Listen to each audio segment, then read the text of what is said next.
What if the chaos in your life is not about punishment, but it's actually about preparation?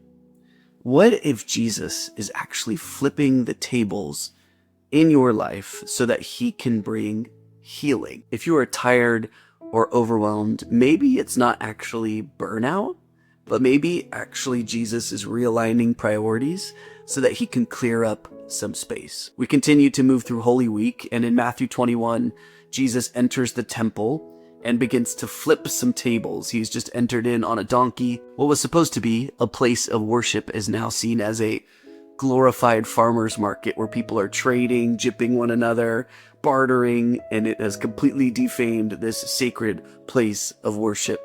And Jesus is angry and he begins to flip some tables. It actually echoes back to Exodus, where Moses is coming down from the mountain with the law in hand, the 10 Commandments. And what does he see? Already, the people are worshiping an idol, a graven image. They had just been freed from slavery. They saw an actual ocean part. Moses goes up the mountain, comes down with the 10 Commandments. They're worshiping something. In the same vein, Jesus comes into the temple, excited to do ministry, and what does he see? He sees that the priorities are misaligned. The moment where he flips the tables feels intense. It feels angry, as it should. This is a hectic, stressful, and powerful scene.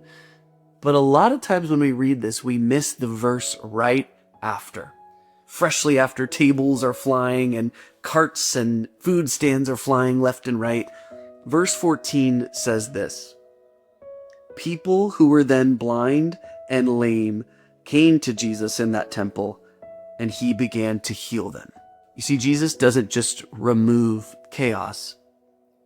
In removing chaos, he makes room for healing. Jesus here, by flipping the tables, is making room for what matters most. Maybe your life feels absolutely flipped on its head right now. Maybe you're expecting a new baby. Maybe the 9-to-5 hustle is just wearing on you. Maybe you are stuck in a cycle of grief and joy and grief and joy. Maybe you feel like your priorities are all out of whack. You are staying up late, not waking up early. Your spiritual rhythms are out of sort. Maybe everything just feels like it's unraveling, like the tables are being flipped. But what if it's not just chaos for the sake of chaos? But what if Jesus is actually trying to heal you? Jesus can actually disrupt the order so he can make room for realigned priorities. Jesus can flip what is in the way so that he can meet you in the mess. He is making space for healing. It begs the question, what tables is Jesus flipping in your life? It's so beautiful that there's this sort of righteous anger, indignance from God. Jesus comes in and says, "My house will be called a house of prayer." He removes all the misaligned priorities and the ways that they have tainted and stained his house of prayer, this place of worship. And he removes and clears it out, not just for the sake of anger and disrupting the system, but to make space and room for what should actually be first in line. The lame and the blind to be healed, to love God and love others. He makes space so that he can be first and that his newness and his healing can break out in the world. We often miss that little verse 14. What tables is Jesus flipping in your world and in your life to make room for healing and new priorities? Here's a practice for you. Take 10 minutes today. No phone, no AirPods, no podcast, just you and the quiet. Ask this question: Jesus, what tables are you flipping in my life right now in this season?